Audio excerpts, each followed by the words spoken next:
হাসপাতাল কোয়ার্টার চত্বরে দুই যুবকের হাতাহাতি, আতঙ্কিত চিকিৎসক ও তাদের পরিবারের সদস্যরা। হবিবপুর থানায় অভিযোগ দায়ের, ঘটনা তদন্তে নেমেছে পুলিশ। মালদার হবিবপুর ব্লকের অন্তর্গত বুলবুলচন্ডী আরএনডাই গ্রামীণ হাসপাতালের ঘটনা। এই স্বাস্থ্যকেন্দ্রের চত্বরে রয়েছে হাসপাতাল কোয়ার্টার। এই কোয়ার্টারে চিকিৎসক, হাসপাতাল কর্মী ও তাদের পরিবারের সদস্যরা বসবাস করেন। অভিযোগ, স্থানীয় দুই যুবক নিজেদের মধ্যে বিবাদের জেরে সেই দুই যুবক হাসপাতাল কোয়ার্টার চত্বরে ঢুকে পড়ে এবং সেখানেই হাতাহাতি শুরু করে দেয়। আর এই ঘটনায় আতঙ্কিত হয়ে পড়েছে চিকিৎসকেরা। ইতিমধ্যেই হবিবপুর থানায় অভিযোগ দায়ের করা হয়েছে। শুরু হয়েছে রাজনৈতিক চর্চা। বিজেপির অভিযোগ, এই রাজ্যে আইন শৃঙ্খলা পরিস্থিতি ভেঙে পড়েছে। হাসপাতালের মধ্যে চিকিৎসকদের নিরাপত্তা নাই, এখন কোয়ার্টারে তাদের পরিবারের নিরাপত্তা নেই। কোন রকম সরকারি জায়গায় আইন শৃঙ্খলা পরিস্থিতির অবনতি বরদাস্ত করা হবে না। মুখ্যমন্ত্রী বলেছেন, আইন অনুযায়ী যথাযোগ্য ব্যবস্থা নেবে পুলিশ। পাল্টা দাবি তৃণমূলের। আজ মোটামুটি সকাল 9:50 নাগাদ আমি আমার কোয়ার্টারেই বসেছিলাম।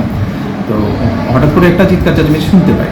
তো আমি আমার গেটের বাইরে গিয়ে দেখি যে দুজন বহিরাগত যুবক একে অপরের সাথে মারামারি করছে, রীতিমতো একজন আরেকজনকে ঘুষি মারছে। তো সেটা দেখে আমার বেশ একটু অদ্ভুতই লাগে যে এখানে দুজন মারামারি করছে কেন। তো সেই জিনিসগুলো এখানে মানে বহিরাগত লোকেদের বেশ কিছু আগমন এখানে অনেক দিন থেকেই দেখে আসছি আমি হসপিটাল চত্বরে। তো এই নিয়ে আমরা সমস্ত ডক্টররা মিলে বিমল স্যারের কাছে একবার লিখিত আমরা অভিযোগ জানিয়েছি। এই জিনিসগুলো নিয়ে আমি বেশ দুশ্চিন্তায় রয়েছি। হঠাৎ করে আজকে এরকম আমার কোয়ার্টারের বাইরে এরকম মারধরও হয়েছে। তো সেটা নিয়ে আমি বেশ চিন্তিত, এটা বলা যায়। পরিবার নিয়ে আমি এখানে থাকি, আমার মেয়ে আছে, আমার ওয়াইফ আছে এখানে।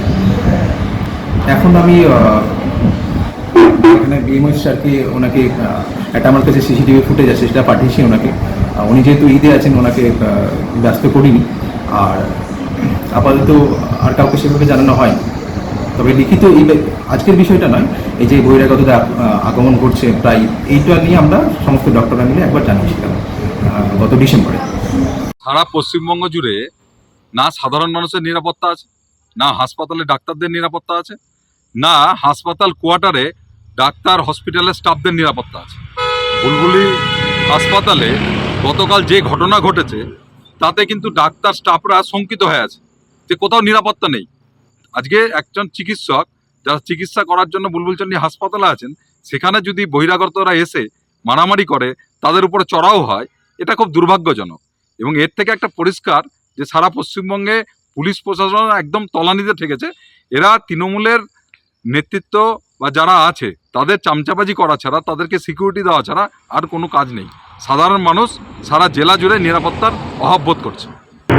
যেন সরকারি প্রেমিসেসের মধ্যে কোনো অ্যান্টি সোশ্যাল আড্ডা মারুক বা কোনো রকম ঠেক সংগঠিত হোক, এটার আমরা বিরুদ্ধে। আপনার যে অভিযোগ আপনারা বললেন, আমরা সঠিকভাবে তদন্ত করে দেখব এবং আমাদের দলের তরফ থেকে রেসপেক্ট করব। কনসার্ন থানাতে যেহেতু কমপ্লেন লজ হয়েছে, সেই কনসার্ন থানার যিনি ইনচার্জ আছেন তিনি টোটালি ইনভেস্টিগেট করে যারা দোষী বা যারা আসামি তাদেরকে অ্যাকর্ডিং টু ল তারা যেন পেনালাইজড হয়, এটা আমাদের দলের তরফ থেকে অ্যাপিল থাকবে। কারণ বাংলার মুখ্যমন্ত্রী অলরেডি কোনো রকম সরকারি জায়গায় যাতে এনক্রোচ না হয়, কোনো সরকারি জায়গায় যাতে কোনো নুইসেন্সই না হয়, তার জন্য অলরেডি হায়ার অফিসারদেরকে ইনস্ট্রাকশন অলরেডি দিয়ে দিয়েছেন। আর বিজেপি কি বলছে দ্যাট ডাজন্ট ম্যাটার, কারণ ওই বিধানসভাটা এমএলএ বিজেপি, ওখানকার সাংসদ বিজেপি, তারা কি মুখে কুলুপ পড়ে আছে? তাদেরকে খুঁজে পাওয়া যায় না। সমস্ত জায়গায় সমস্ত কিছুর দায়িত্ব তৃণমূল কংগ্রেসকে নিতে হয়। কাজেই বিজেপি কি অভিযোগ করছে সেটা নিয়ে আপনারা বেশি অরিড হবেন না, কারণ বিজেপি শাসিত রাজ্যগুলোতে শিডিউল কাস্ট মেয়েদেরকে উলঙ্গ করে ঘোরানো হয়, এটাই ওদের কালচার। কাজেই এখানে বিভিন্ন নুইসেন্সির সাথে যে বিজেপি যুক্ত না, সেটাই আমাদের কাছে বিগ কোয়েশ্চেন মার্ক।